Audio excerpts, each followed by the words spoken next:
I get depressed sometimes. Everybody does. It's part of life. You can't have the good times without the bad times. And I've kind of been, I shouldn't, depressed really isn't the word. But here lately I've just had some sort of kind of melancholy seem to come over me. Up until earlier this week when, I snapped out of it. In life I've also made many bad decisions. But I got through it, And in life there's also a lot of times when we have to do things that are difficult. We have to do things that we are dreading. We have to do things that we don't want to do. But there's this little trick that I've done since I was probably in high school, And it's a little trick that kind of helps me get myself together and pull through. And I don't mean to be vulgar in saying this, which it kind of is vulgar, but whenever I have one of these times where I'm nervous about something, dreading something, whatever, or about to do something that I would rather not do, I go off to myself.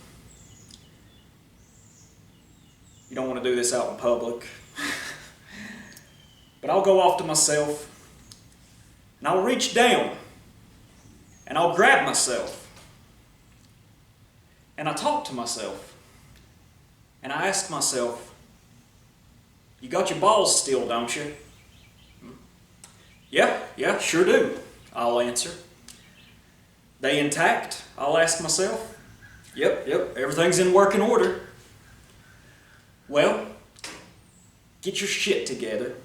You're a fucking man and act like it. And then this helps remind me that I'll get through whatever's coming. Something silly, but it kind of makes me laugh. It makes light of the perhaps dire circumstances that I am in. It's just something I do. Helps me get through it. And either way, you got to look at it this way too. You'll either get through what's coming or you won't.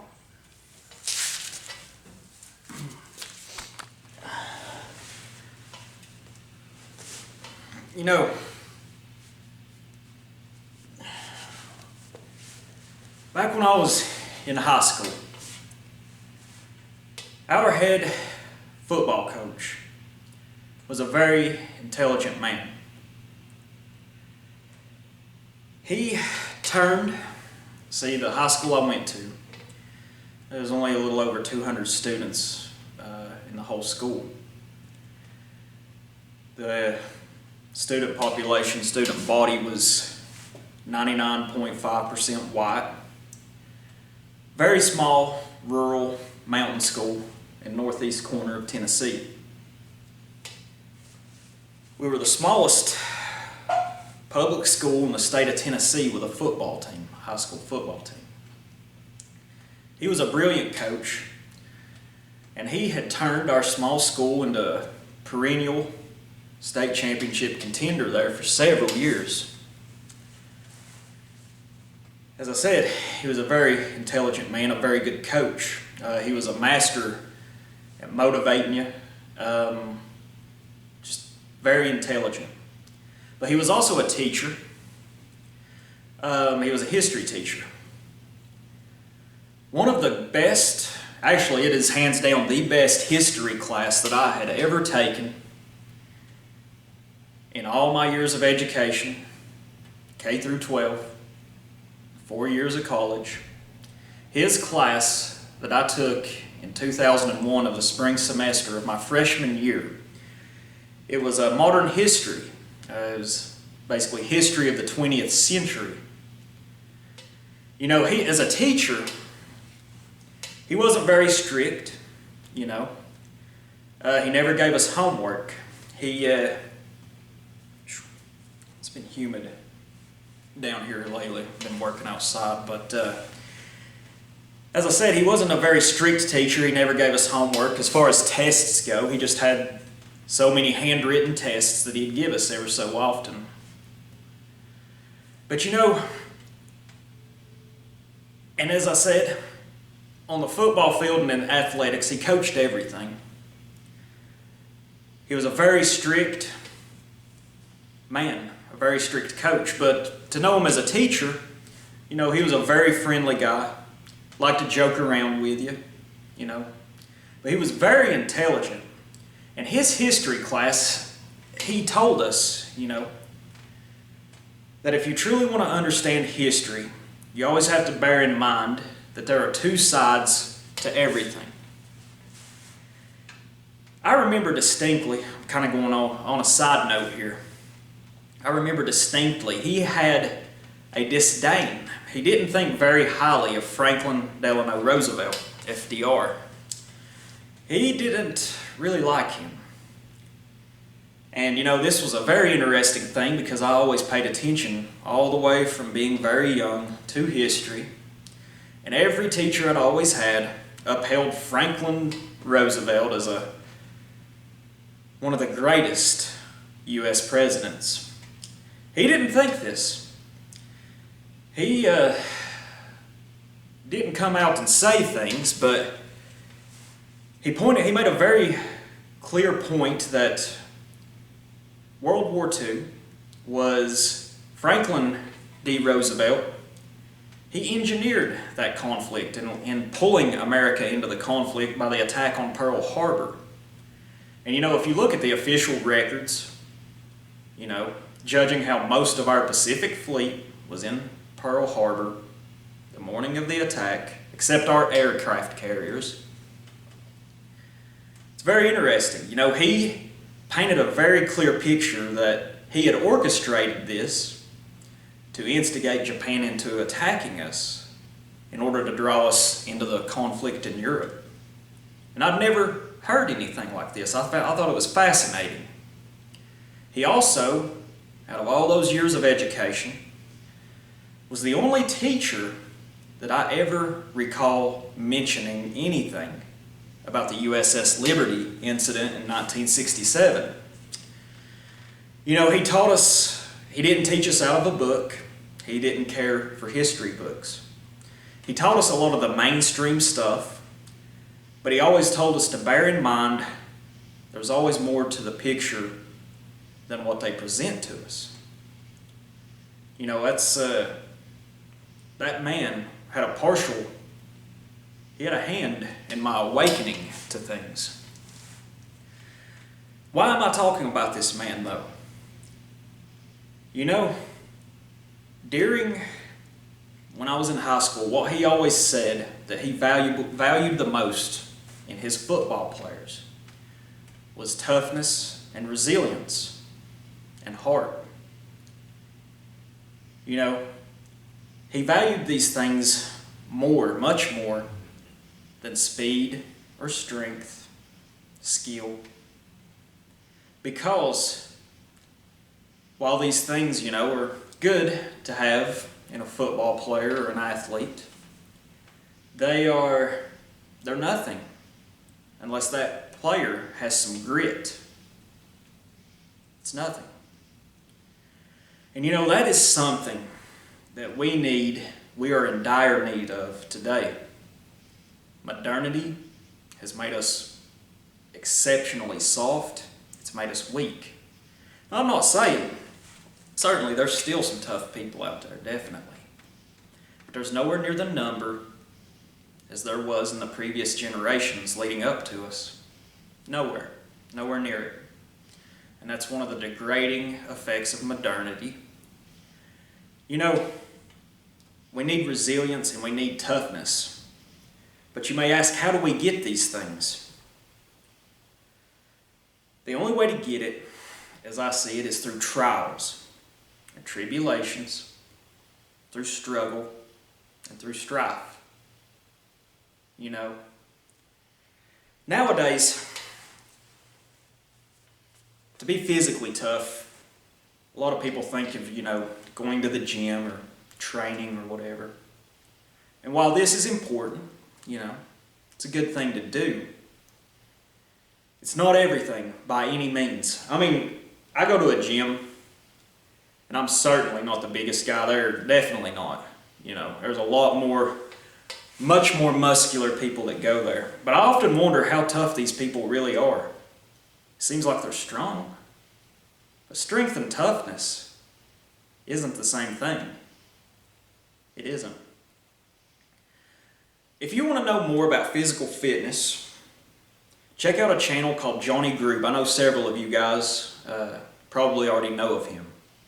His philosophy on physical fitness, and he also makes other videos talking about, motivational, like just life. Very smart man, a blue collar guy. He's a construction worker, and he doesn't care for going to a gym. It's very interesting. I would encourage everybody to check his channel out. But there's not just physical toughness, and on another side note, toughness is not necessarily just a masculine thing. I mean, after all, women are the ones that give birth. And women can be tough too, certainly. I mean, I couldn't imagine giving birth. My mom, she's a tough woman. I mean, after all, I weighed almost 10 pounds when I was born. I about killed her. My mom, she's a little thing. She's my height, but she's she's always a slender woman. I weighed almost 10 pounds. My younger brother weighed, I think, 8.5 pounds, As my great-grandfather, after my birth, would always joke around. He would say, well, you take a cow that eats a lot, it's going to have a big calf. So toughness just isn't a masculine thing. And it isn't just a physical thing neither. You need to be mentally tough. You need to be emotionally tough. And you need to be spiritually tough as well. You can take beatings emotionally, mentally, and spiritually. Definitely. It's not just physical toughness. But we have to go through trials to get tougher. It's good to go to the gym. But that shouldn't just be the only thing you do. There's a lot more. To be country strong is a totally different matter. There is some crossover there, but it's different, certainly. I wonder how many of these muscle-bound people, men, I wonder how many of them could, go and lay block, do masonry work, 12 hours a day, 5 days a week. I'd say not many of them actually could. But to acquire toughness, you have to push yourself. You have to struggle. If you coast through life and you have everything handed to you, if you just run the table in all of your endeavors, it's not really making you tough. It's not making you resilient, because once you encounter a challenge that really pushes you, sad to say, your odds of succeeding at that challenge ain't very high, because you've never had to push that hard, and it's not coming easy, and very likely you could fail. To acquire toughness, you need to struggle. You need to lose. You need to lose. I believe this wholeheartedly. You need to lose things. It could be something physical. It could be a fight. It could be could be loss, heartbreak. It could be so many different facets of toughness and resilience. You got to learn how to pick yourself back up, even after failing, and try harder. And if you fail again, well, take a step back and get creative. Now, I hate to keep bringing up football or baseball or sports ball references. I don't give a shit about sports ball. Don't care about college. Don't care about professional sports. It's just a bunch of horse shit, just a bunch of bread and circuses. But I do think sports are a very valuable thing for children, young men and young women. I played baseball and football. I learned many things from it, things that I could apply later on in life,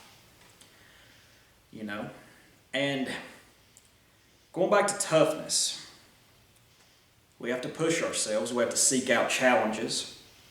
We have to press. You have to struggle. There for several years, and I'm not saying I'm some hard ass or anything, because I'm not. But I went through some bad times there several years ago, a few years ago. For several years, I did a lot of bad things. I was into drugs, into meth, all that, robbing people, doing all sorts of things, going to jail, everything. And back then, I was a lot thinner than I am now. Looked rough, I have to say though, sometimes I wonder at times if I wasn't tougher back then. Sometimes since I've got my life together and things are much better, things are much more honestly civilized, you could say, I wonder, I don't think I'm as tough in a way as I used to be. Sometimes I wonder how I could simulate that struggle again. I wouldn't ever encourage anyone to get into the things that I used to be into, but sometimes I feel like the last couple of years or so, in a way, I might have gotten softer to a degree. Because back then, I did masonry work, laid block, I'd go work 8 to 12 hours a day, 5 days a week. I was high a lot of those times, jacked up on the shit. I loved it though. I'd get off work, didn't have a vehicle. If I needed to get somewhere, I walked, sometimes for miles. A lot of nights I didn't even go to bed. I'd go work. House didn't have any power, I'd end up cleaning. I'd go out in the yard with a headlamp, work on my retaining walls, do all sorts of things, a tweaker, basically. But I will say, I did a lot of things that I regret back then. But honestly, I learned a lot of things from it. Learned a lot about human nature. Learned something about myself. And I was tough enough, I was tough enough to get through it. And finally, wised up enough to get away from it. But sometimes I do wonder how I could simulate such a struggle again, I don't really know how to at the moment. But anyway, we need a lot more resilience. And we need toughness. We need that more than anything to a degree. There's a lot of things I see to it that we need.